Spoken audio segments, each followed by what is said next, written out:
शांतिपूर्ण तरीके से अपनी बात रखना चाहते थे डीओपीटी में, लेकिन वहां पर हमें हमारी बात नहीं रखने दी गई। और जैसे हम सारे के सारे लोग यहाँ पहुंचे, ठीक है, तो हम सारे के सारे लोग जैसे यहाँ पर पहुंचे हैं तो उसके बाद में बहुत बुरी तरीके से, मतलब शुरू में तो हम बहुत प्यार से बात रख रहे थे अपनी, लेकिन बहुत बुरी तरीके से दिल्ली पुलिस यहाँ पर आई और आकर के जो है सभी को बसों में भरना शुरू कर दिया, धक्के मारे। हमारे प्रशांत सर जो है एक बहुत जोर का उनको थप्पड़ मारा गाल पे, जिसके चलते उनका गाल जो है वो लाल हो गया। और शायद एक टीचर है जिनका हाथ भी टूटा है यहाँ पे, संजीव सर हैं यहाँ पे, और बाकी सभी शिक्षक हैं, सबको अलग अलग बसों में भरा गया है, ठीक है। कुछ टीचर्स एक बस में हैं जिसमें विक्रमजीत सर भी हैं, बाकी लोग हैं। मैं एक बस में हूँ यहाँ पे, हमारे साथ भी और भी टीचर्स हैं जिन्हें आप देख सकते हैं, साहिल सर भी हैं यहाँ पे, और यहाँ पे एसके झा सर भी हैं, और ये सारे हमारे साथ में स्टूडेंट भी हैं।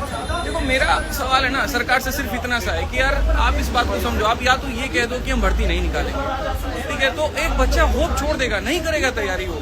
लेकिन आप जब ये आश्वासन उसको देते हैं कि देखो हम तुम्हें सरकारी नौकरी देंगे वहां पे, तभी तो वो तैयारी करता है, तभी तो हम तैयारी कराते हैं। हमें क्या जरूरत है अपनी कमर तोड़ने की, हमें क्या जरूरत है बच्चे को अपनी कमर तोड़ने की? यार वो इतनी मेहनत क्यों कर रहा है? क्योंकि उसको वो एक अधिकार मिला है और जिसके तहत वो तैयारी कर रहा है। आज इतना बुरा हो रहा है, इतना बुरा हो रहा है बच्चों के साथ में, मतलब पहली बात तो एडमिट कार्ड नहीं आ रहा है, बच्चा सेंटर पे पेपर देने जा रहा है तो पेपर रद्द हो जा रहा है, नकलें हो रही हैं, कहीं पर कोई ट्रांसपेरेंसी नहीं है, कोई बात नहीं है, कहीं पर कोई ट्रांसपेरेंसी नहीं है। अब ऐसे कैसे रहेगा आदमी, आप ये बताइए। हमारे ऊपर तुम 100 केस कर लो, फर्क नहीं पड़ता, हम उतना लड़ लेंगे, वकील रख लेंगे, हम परेशान हो जाएंगे, नहीं बच्चों के साथ में तो अन्याय ना हो ना, कम से कम आप उससे तो आश्वासन दो। एडिक्विटी जैसा घटिया एक वेंडर है, उसको सरकार सपोर्ट कर रही है, किस भी आप पे सपोर्ट कर रही है। रेलवे में आप कैलेंडर दे देते हैं और उसके बाद में आप पेपर तक नहीं कंडक्ट कराते, वहाँ पता तक नहीं चलता क्या है, महीनों तक, सालों तक जो है कोर्ट में केस लड़ा होता है।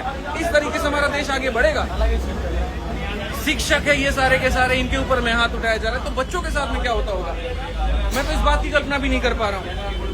इस तरीके से हम कभी भी बड़ी अर्थव्यवस्था नहीं बढ़ने वाली, इस तरीके से कभी विकसित नहीं होने वाले। 1.5 घंटे से इस बस में घुमाया जा रहा है, 1.5 घंटे से इस बस में घुमाया जा रहा है और ये तक नहीं बताया जा रहा कि कहाँ लेके जाएंगे, कहाँ पर छोड़ेंगे, क्या होगा। सारे शिक्षक परेशान के साथ में बच्चे रो रहे हैं वहाँ पे बैठ कर, आप देख सकते हैं, सारे टीचर्स हैं यहाँ पे। नहीं करा सकते, दम नहीं है तुम्हारे अंदर में तो बंद कर दो, बंद कर दो, बात खत्म यहाँ पे कि हाँ भाई हम सरकारी भर्ती निकालेंगे नहीं। ये तानाशाह सरकार ऐसे काम कर रही है ना, इसका खत्म होना बहुत जरूरी है। तानाशाही कर रहे हैं टीचर्स पर, ये पूरा तानाशाही है। अरे सर चाइना की तरह तानाशाही करके देश को विकसित भी कर दे तो दुख नहीं होगा, ये तानाशाही करके अपने आप को बड़ा करे और यहाँ पर जो है बच्चों को छोटा करे तो ये संभव नहीं है। आप इस बात को समझिए। आज मैं सभी देश के युवाओं से एक ही बात कहना चाहता हूँ यहाँ पर कि तुम जागो, तुम्हारा जमीर जागे। जब तुम यहाँ पढ़ते हो पॉलिटी तो वहाँ पर सिर्फ उसको याद करने के लिए मत पढ़ो, सिलेबस के लिए मत पढ़ो, उसको अपने दिल में उतारो। और सरकार से बस इतनी बात होगा ना कि आप जो कह रहे थे वहाँ पर कि सांसद में जो है बातें चल रही हैं या एक तरीके से अभी सदन है वहाँ पे, तो हम आप लोगों को नहीं एंट्री करा सकते, हम बात नहीं करा सकते। और हमने चुन करके उनको भेजा है, कोई सांसद है, कोई एमएलए है, कोई एमपी, हमने उनको चुन करके भेजा है, सिर्फ हमारी बात को रखने के लिए भेजा है। ये पुलिस हमारी सेवा करने के लिए, हमारे हाथ पैर तोड़ने के लिए नहीं है। दिल बहुत दुखी होता है और किस तरीके से हम कहें कि हम इस भारत देश में रहते हैं। पानी पीने के लिए पानी नहीं दे रहे हैं ये लोग और टीचर्स के साथ में ऐसा कर रहे हैं, तो आप ये बताओ बच्चों के साथ में क्या होता होगा। दिल से बता रहा हूँ, मुझे बहुत दुखी है, लेकिन ये आंदोलन खत्म नहीं होगा बच्चों। ये जो अन्याय आप लोग के साथ में हो रहा है, इसका हम लोग मिलकर के सारे शिक्षक लड़ाई लड़ेंगे और अब तो मामला बहुत बढ़ेगा। पूरे देश को बस एक कितना कहना चाह रहा हूँ, यूनाइटेड रहो। हाथ टूट गया सर, संजीव सर का एक हाथ टूट गया, प्रशांत सर के गाल पे बहुत जोर की थप्पड़ मारी है, अमन सर के पैर में लाठी दी गई है, लाठी एक टीचर है वहाँ पे उनका पैंट फाड़ दिया गया है। और सब ठीक है, हमारे साथ कुछ भी कर लें, बट हमारा मुद्दा क्या था, जो बच्चों के साथ में अन्याय हो रहा है उसको खत्म किया जाए। सिंपल सी एक रिक्वेस्ट है, एग्जाम फेयर करो, इतनी तो डिमांड है और नहीं कर सकते तो दूसरा ऑप्शन कितना प्यारा ऑप्शन है, बंद कर दो, बंद कर दो, बंद कर दो, बंद एक नोटिस डाल दो, आज से संस्थान बंद होता है, सरकारी नौकरियां खत्म होती है, बच्चा भी अपना कुछ और देखेगा, हम भी कुछ और देखेंगे, काम ही खत्म। जो ये अरेस्ट करने वाले लोग हैं उनको ये समझ में नहीं आता है कि इनको भी पढ़ा करके हमने डिपार्टमेंट में भेजा।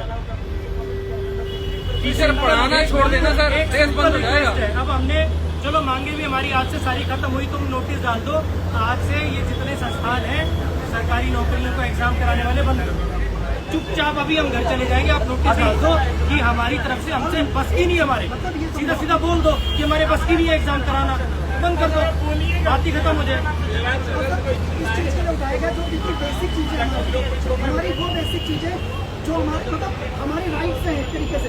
जब सेंटर हमसे भरवाए जाते ना 3 सेंटर पूछे जाते ना कि हम हमें वो अपने प्रेफरेंस दिया, हमें वहाँ भेज दो। कितने दुखड़े रोए सर, सेंटर पास नहीं आता, वहाँ पहुंचो एडमिट कार्ड नहीं आ रहा। सेंटर तो ऐसे हैं, कुछ सेंटर ऐसे हैं जो तबेले जैसे लग रहे हैं, जहाँ प्रॉपर पहुँचने की जगह नहीं है। आज इस देश के युवा को कितना परेशान किया जा रहा है सर। इसको ऐसा है ना, वो हिटलर की पॉलिसी है, इतना निचोड़ दो कि एक बूंद पानी भी दे तो उसको अमृत लगे।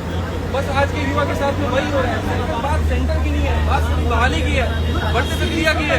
100 रुपए का जो माउस आता है वो तो ज्यादा अच्छा अरेंज नहीं कर पा रहे, आप डेस्कटॉप अच्छे अरेंज नहीं कर पा रहे। हम भी देखेंगे ये वाला फंडा इनका समझ में नहीं आया। लड़कियों के लिए फॉर्म फ्री करना है, औरों के लिए फॉर्म फ्री करना है। तुम 3 किलोमीटर जब उसका दूर दे दिया सेंटर, वो 3000 रुपए लगा के पहुंचा, फिर वो फॉर्म फ्री का मतलब क्या हुआ? तुम इससे बढ़िया 500 रुपए का फॉर्म ले लेते, पास में दे देते, ढंग की उसको फैसिलिटी तो दे देते। पहले फॉर्म का अभी पैसा, हम लोग कहाँ जा रहे हैं, कहाँ पर सही ये लेके जा रहे हैं, कराने का अरेस्ट किया है, डिटेन किया है, क्या धारा लगाएंगे हमें कुछ नहीं पता है और जानना भी नहीं है भाई। शाम तक छोड़े, सुबह तक छोड़े, कल शाम तक छोड़े, लेकिन छोड़ेंगे तो फिर से आवाज वही होगी। सरफरोशी की तमन्ना अब हमारे दिल में है, देखना है जोर कितना बाजुए कातिल में। सीधा सा है मेरे भाई हिसाब किताब यहाँ पर कि अगर अन्याय हो रहा है तो उसके खिलाफ आवाज उठेगा और पूरे देश में अब आवाज गूंजेगा, सिर्फ दिल्ली से नहीं, पूरे भारत के हर राज्य में। हर शिक्षक से मेरा आह्वान है, आप जहाँ पर भी आप वहाँ मोर्चा खोलिए। हर बच्चों से आह्वान है कि जहाँ पर भी हम मोर्चा खोलिए, सरकार को बताइए कि वो गलत कर रही है।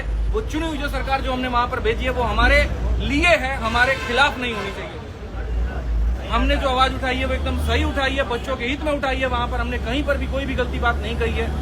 तो हमें अरेस्ट करने से मामला शांत नहीं होने वाला है, डिटेन करने से मामला शांत नहीं होने वाला है। सही करना है तो जो गलतियां हो रही हैं उसको सुधार करिए ताकि बच्चों का भला हो पाए। जय हिंद, जय भारत।